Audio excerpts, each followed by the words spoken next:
This is one of my favorite pieces of software, but to tell you the truth, I never bought it. A friend gave it to me after he downloaded it from a bulletin board. It's called the Berg Utilities, written by a man named Vernon Berg. And this is Vernon Berg over here. He's a programmer, but he gives his programs away. Vern, why do you do it? Well, I give my programs away because I don't need the money, but I like to share what I know with other people, and hopefully then they'll share what they have with me. Today, we take a look at Shareware on this edition of the Computer Chronicles.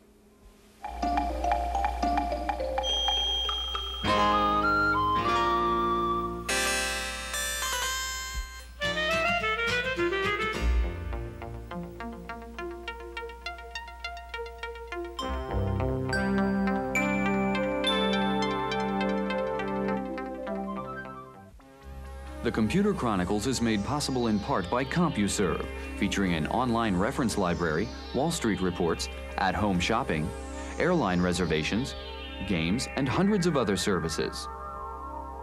CompuServe, helping people get the most from computers. Additional funding is provided by McGraw-Hill, publishers of Byte. Byte's detailed technical articles on new hardware, software, and languages cover developments in computer technology worldwide.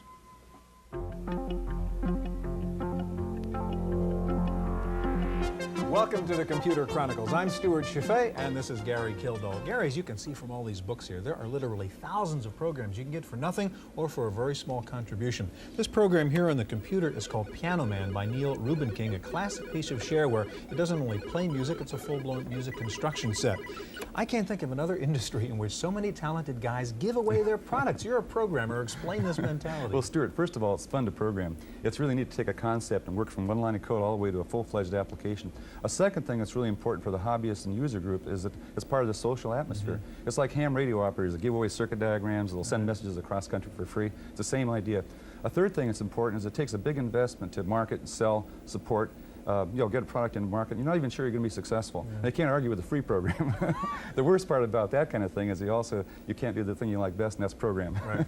Today we're going to take a look at some of the best examples of shareware, both for the IBM PC and the Macintosh, and we'll meet the man who helped create the concept, Jim Button. We're going to start by paying a visit to a large company whose word processor of choice is not Word or WordStar or WordPerfect, but a piece of shareware called PC Write. At SRI International in Menlo Park, California, the Life Sciences Department collects a lot of data from laboratory tests on potentially toxic substances. The department also produces a lot of paper output in the form of proposals, reports, and test results. And the word processor that many researchers use is a shareware program called PC Write. We have a lot of people who their background is in biology. Very few of them have ever laid hands on a computer terminal or a PC until very recently. And I have to do somewhat of a selling job to convince them, yes, computers can make your life happy and healthy. And so what I like about PC Write is it's something that, given just a very, very brief introduction, a person can begin to work on it. PC Write is well known for its 45 different help screens and its very rapid search and replace operations. The program has the same kinds of features found on most word processors, like block editing, embedded printer commands, and single key commands. But PC Write also offers some uncommon features. And the advantage of PC Write is that it pretty much works in straight ASCII mode. You don't need a lot of crazy control characters the way some of these other files do. So it's fully compatible to move between, say, the output from a database manager, a file off of the mainframe, a segment of text off of our NBI word processing system, and these can all be pulled together into a single report. Of course, the biggest difference between PC Write shareware and the big-name programs is the price. You can't spend more than $89 for a fully registered copy, and most users get their first copy for free.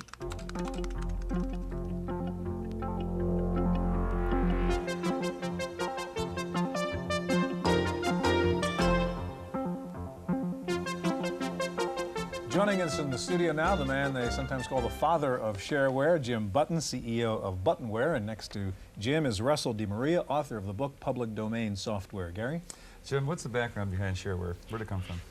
Shareware started really in 1982, and I think Andrew Flugelman probably was first with the idea out of San Francisco, and he produced a product called PC Talk. It was the first Shareware product on the market. Now, is there money that changes hands when you are involved in distributing software to Shareware? Shareware is a distribution method, and is primarily a way of distributing full function demo disks. Users are invited to share the full function disks with all of their friends and to use them in the comforts of their home. Money changes hands when the user decides that he really likes the program, wants to put it into productive use, and develop a relationship with the author, which would include technical support, printed manual, and things like that. And what are the typical prices for a package? Shareware prices go all the way from $15 to $20 up to, there's one product on the market that's $100. What's that? I'm sorry. That's all right. Russell, what's the difference between shareware and freeware? Your book is about public domain software, which I take it is slightly different. Well, not really. The book is about public domain and shareware, and primarily we're about shareware. Freeware, shareware, it's not really a difference. They're just different words. As Jim says, it's a marketing principle, and they're good products that you can use and get cheaply by comparison with the commercial stuff, and then you can also get things you couldn't get in the commercial market. Wonderful utilities, very excellent products. Okay, Jim, one of the most successful shareware products is, of course, yours, PC File. And you've got a new version of PC File now, I understand. Yes. Could you show us what's new and different and better about it? Okay, well, we're just announcing PC File. The announcement letters are going out I guess it's called today PC File and tomorrow. Plus, huh? PC File Plus version 2. The new version carries on with what version 1 had. The main new feature is the graphics capability. Now, in this version, you can graph the data from your database. That only makes sense in a database where you can summarize the data, because databases have a lot of data. So the graphics version of PC File Plus will summarize the data in the database.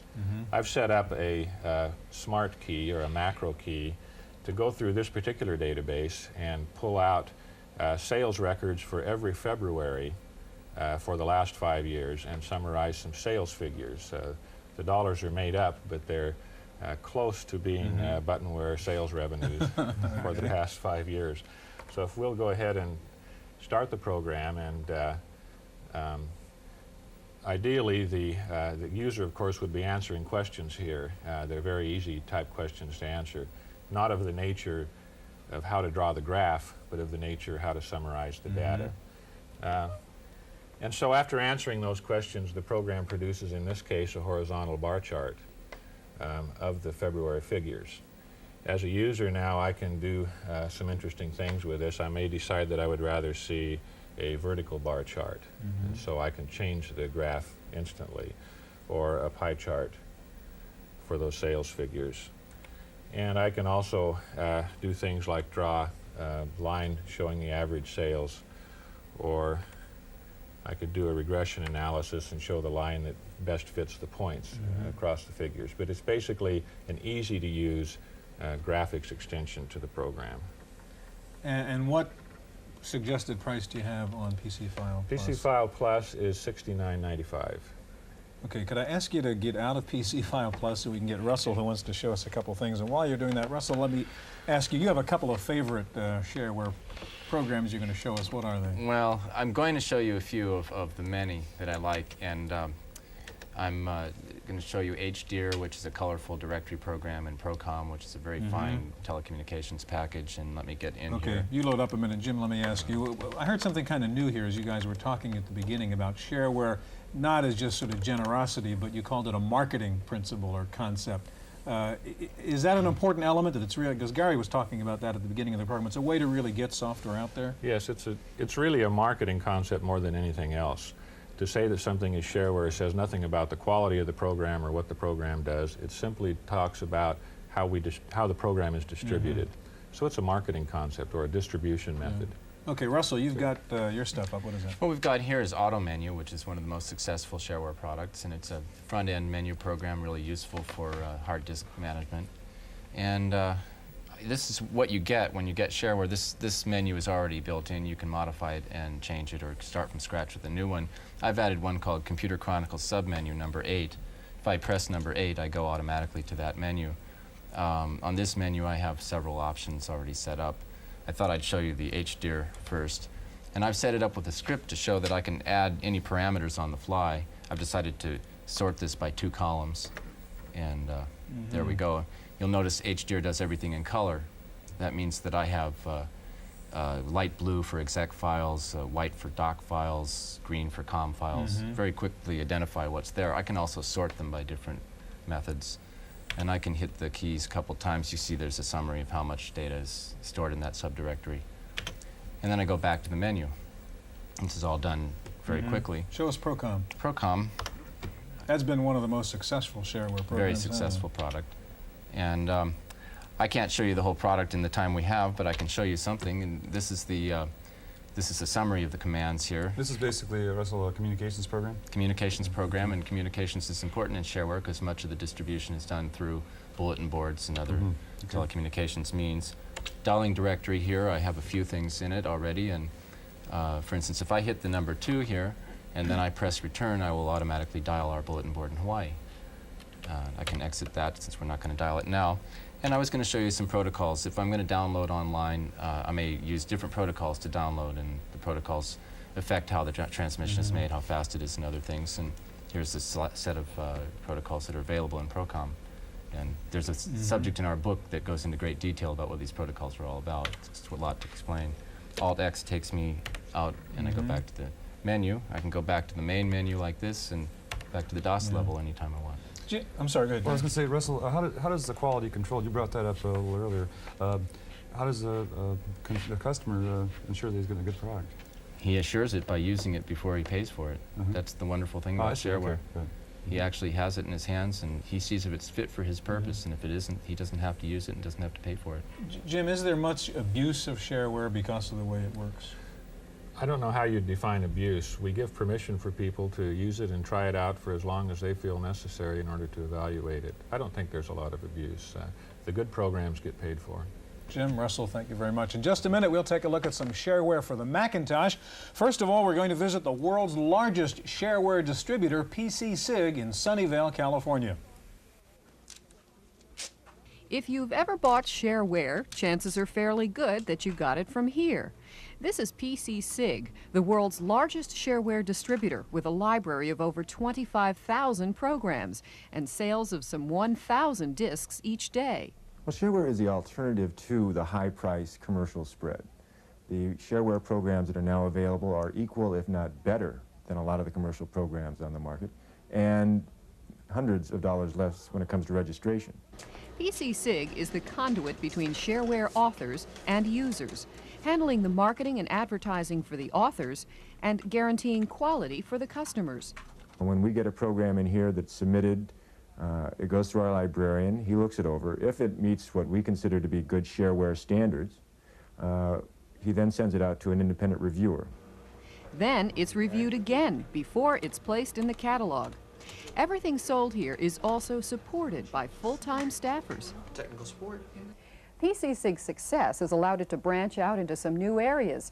It now publishes a bi-monthly magazine.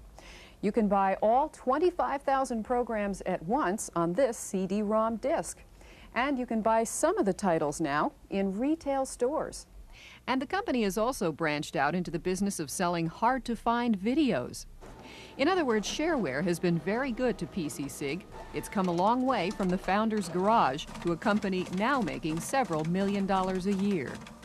In Sunnyvale, California, for the Computer Chronicles, I'm Wendy Woods.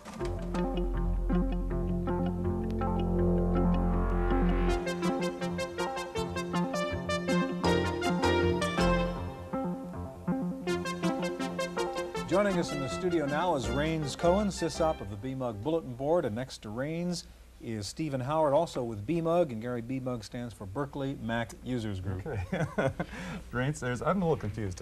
We see Shareware prices ranging, say, $10 to $100 for, it seems to be the price of a lot of commercial software is in there.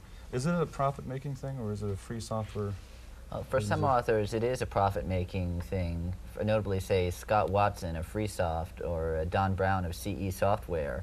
However, they've often gotten a start in the freeware or shareware business and gone on to commercial distribution beyond that once they've gotten their name recognition. Okay, well, tell us a little bit about BMUG. What do you do there? Well, we started as a UC Berkeley student group, University of California at Berkeley, and we now about 6,000 members around the world just exchanging information. We maintain a software library as one of our functions, is publishing a newsletter and running a bulletin board system. In terms of Gary's question, how do you as a users group see shareware? I mean, what's the point? Well, the main point is that for the user, it represents a way to try before you buy. It's a way to avoid having to pick your way through ads and find out what's real and put up with the vaporware and other. And how about from the author's point of view? From the author's point of view, it's a way of distributing software without having hardly any costs. Lots of people will give it away for you, online services, user groups, and commercial places, and get the word out and around. So no marketing costs. Okay, you've got some of your favorite BMUG shareware pieces here. Show us what you got, Rains. Sure. The first one is Artisto. It's a desk accessory, Artisto Plus, rather, by Megamote. Let's see. Go ahead. Okay, Artisto. Okay, I never did that before. Okay, Artisto lets you take any Mac Paint style picture, such as one we've got here, and take out a piece of it. Like I'll take this person's face right here, copy it out, and then incorporate that into whatever program you're working in. Here I'm working in Mac Write, it's working on a letter, and I'll just paste it right in. And that's fairly useful, incorporating graphics at any point. And this is basically a free program then? It's shareware. Sure. So just to get an idea, what is it?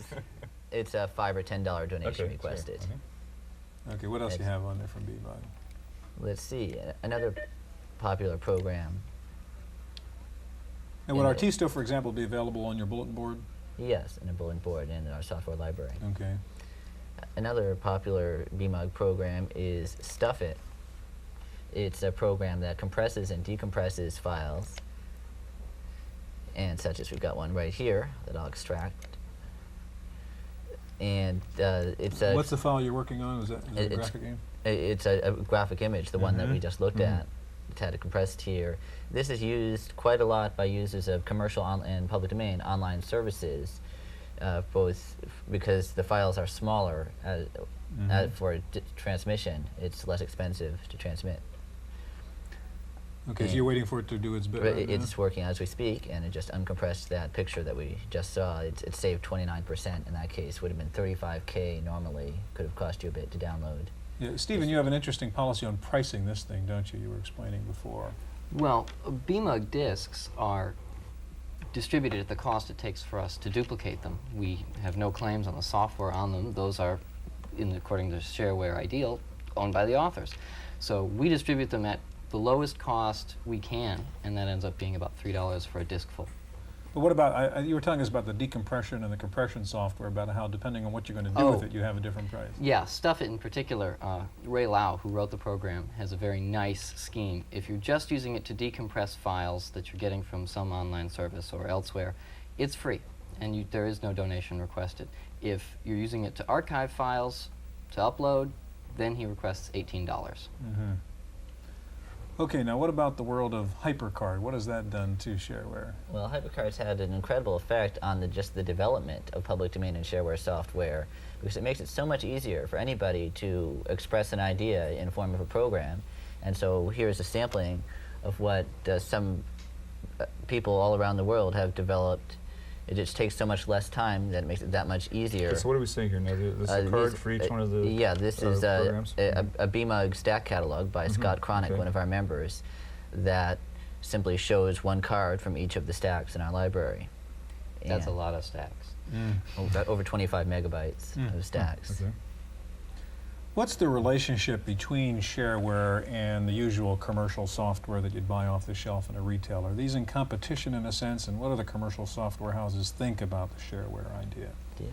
Well, As Rains mentioned, many commercial software houses started as a shareware author with a product which met with some success and advanced into more products and more distribution and become truly commercial products. Other shareware items remain in shareware, particularly the smaller and very useful products that people just don't want to go and look for to buy. They'd like it to be available faster through many means of distribution on disks from bulletin board systems everywhere. You mentioned also earlier that you have another new distribution medium also, right? Right. There's a lot of shareware, and because of the bulk and because of the variety, BMUG is going to be releasing a PD-ROM, which is a compact disk with hundreds of megabytes of shareware on it, plus some other good stuff, so that people can have all of it there initially. Do you tend to have shareware authors, kind of following up on your point, Stephen, kind of migrate to become commercial authors and then actually selling their program to a software house? Well, it's in the Mac world so far, it's been rather that the individual author becomes a company unto himself. Not many have stayed as professional shareware distributors. We've seen that in the PC world, but that hasn't happened so much in the Mac world. And how about the role, again, of the users group? I mean, earlier in the show we saw people like Buttonware, which is just a business selling software on a shareware basis. Do you guys see yourself as being in a business primarily, or being a users group who's sort of simply doing nice things for people who are interested in what you're doing? Well, we are an educational nonprofit organization, and we're sort of in the business of giving away information. And so we do that just by getting the software out there and helping people learn about it and get the most out of it. And did you guys write software yourself, by the way? I've done some work in HyperCard and otherwise, and looking to distribute it as shareware. What's the future of shareware? Is that going to continue to be a healthy alternative means of distributing software? I think so long as it's very expensive to place ads in magazines and actually start a company and go through distributors.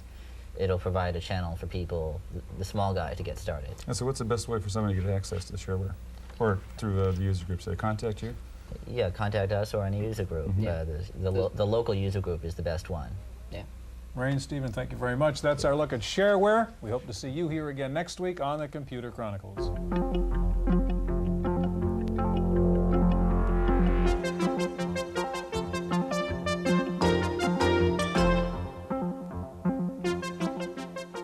Random access file this week, IBM has finally taken the wraps off a new version of PC-DOS called DOS 4.0, which is supposed to be easier to use. It also provides support for expanded memory and larger files. It's available immediately in 3.5 or 5.25-inch disk sizes. The new DOS 4.0 carries a one-time license charge of $150. Not to be outdone, Peter Norton Computing Incorporated of Santa Monica, California, has introduced PC-DOS 4.0 versions of its own. Both packages allow users to take advantage of the enhanced DOS 4.0 and MS-DOS 4.0 operating system unveiled by IBM and Microsoft. Trouble in Suffolk County, New York. 4 high-tech firms are filing suit challenging the constitutionality of a law regulating the use of video display terminals. New York Telephone Company is threatening to close its directory assistance office and move its employees elsewhere. Other companies are considering following suit. The new law requires employers with more than 20 VDTs to make special provisions for employees working with them. Companies are worried about the compliance cost and complain that the law is anti-business. Time now for this week's software review. Here's Paul Schindler.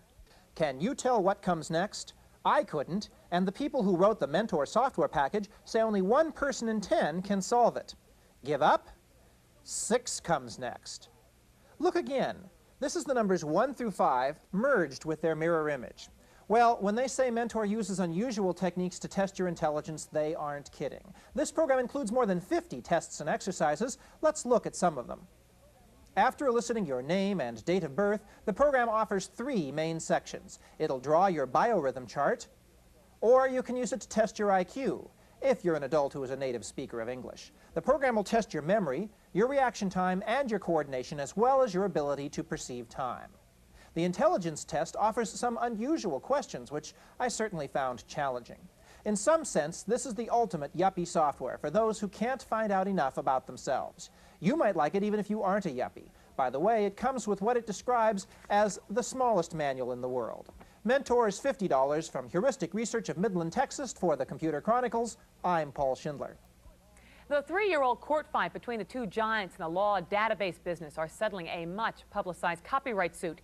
Me Data Central Incorporated has agreed to pay licensing fees to West Publishing Company. The first shipments of Apple Computer's long-awaited Apple Fax modem have gone out. The $699 modem is compatible with Group 3 facsimile machines and must be used with another conventional modem to actually access telephone lines. It has a pass-through button on its front to allow use of the conventional modem without interference from the Apple Fax modem. A worldwide shortage of memory chips is keeping workers at 7 semiconductor plants owned by Japan's Hitachi home for the summer. The Hitachi workers have agreed to skip their week-long summer vacations that they usually take in mid-August. 2 other chip makers, Fujitsu and Mitsubishi Electric, are negotiating with unions for similar cancellations of summer holidays. The chip shortage is expected to last until next spring. Lotus 123 beat out 10 other spreadsheets to win Software's Digest highest overall evaluation for the 5th consecutive year in a row. The June spreadsheet ratings report gave 123 a 4-star rating. 123 received a rating of excellent in the categories of ease of learning, ease of use and error handling, and a rating of good in performance and versatility. Texas Instruments may have outdone itself this time. The firm will begin marketing the first miniature PC designed for children under 8. Computer Fun is priced at only $90.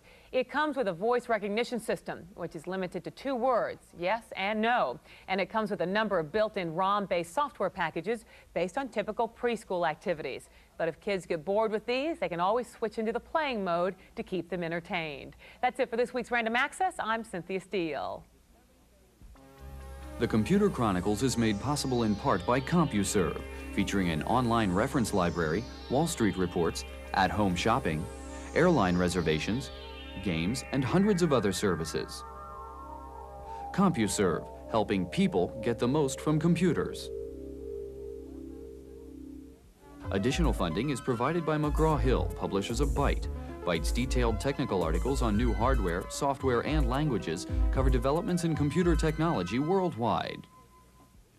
For a transcript of this week's Computer Chronicles, send $3 to PTV Publications, Post Office Box 701, Kent, Ohio 44240. Please indicate program date.